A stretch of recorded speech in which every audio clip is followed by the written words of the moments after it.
Hi everyone, I want to share some great pacing information for you that is relevant to this time of the year in particular.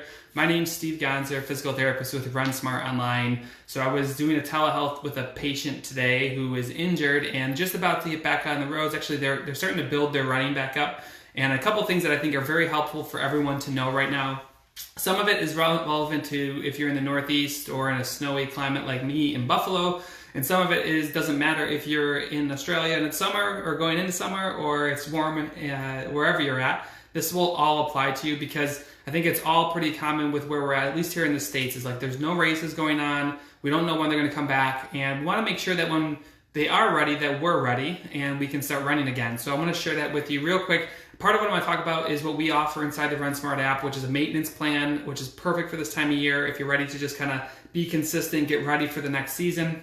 I did put a link to the Run Smart app in this post that includes the maintenance plans. But here's where most runners go wrong, and this is what the runner said. First, I'll cover the quick climate issue. Whenever it gets snowy out, you have to be really careful on your pacing because when your foot is trying to run and it slips and slides and it's unpredictable surfaces, it's a recipe for disaster, particularly if you're coming back from injury. So I'm actually forcing a lot of my injured runners back onto the treadmill if they can get to one, or if they have to run outside, we're keeping them very slow and at an easy pace. And that's what I want to segue into is pacing. You have to be careful if it's slippery surfaces or if it's snowing because of that, but every runner should be really careful on their pacing right now. This is something I see every single year, and I talk about it pretty much every December of how do you set yourself up for success come, and ready to start training in January so that you're not injured by mid-February, and that's where I see the biggest peak. So where most runners go wrong is they run at a pace that I call comfortable hard. So you're running along, right, and you're like, this doesn't suck, I can do this for a while, it doesn't feel super easy, but it feels like I'm doing some work.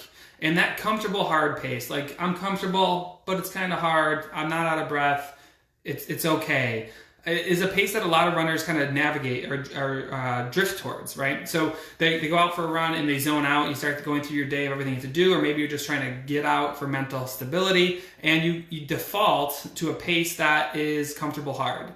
And I can tell you guys that for the majority of runners, comfortable hard is a breakdown pace, particularly right now when you don't need to be comfortable hard. What I do with all my runners right now is we keep them, or we talk about, especially the ones coming off injury or the ones who've had a really crappy year running wise, is keeping them at base or easy pace right now. And base pace is typically about 95% of your easy pace, so it's a little bit faster. But here's how you know, you don't have to do the calculations. A base pace run is something that when you go out for a run, you're running along and it's conversational. You can go out and it doesn't feel like you're working hard, but it doesn't feel like, oh my God, if I don't run any faster, I'm going to jump into a ditch. I was gonna say traffic, that doesn't sound right.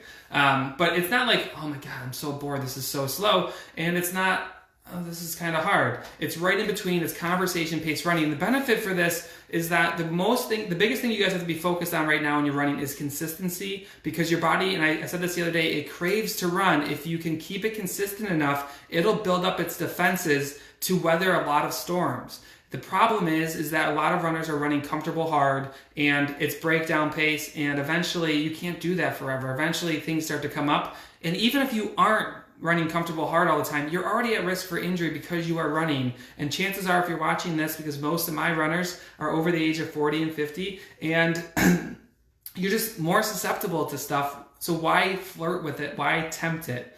Go out on your runs, and for the month of December and probably early January, you should be going through the paces. Leave your watch at home if you need to. If you're one of those runners who looks down and you're like, oh, I'm going too fast, I bet I can hold this the whole time.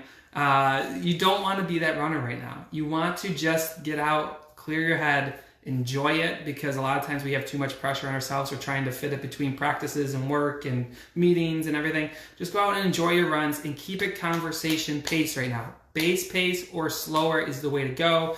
No marathon pacing, no workouts. I'm telling you, if the purpose of what we do is to have runners have a long and healthy running career. And I can tell you, it's often derailed because people work too hard, too often. And the name of the game for so many runners is to stay consistent and to be the one who gets to run the longest. whether that's for just purely because you love to run or because you like the performance side.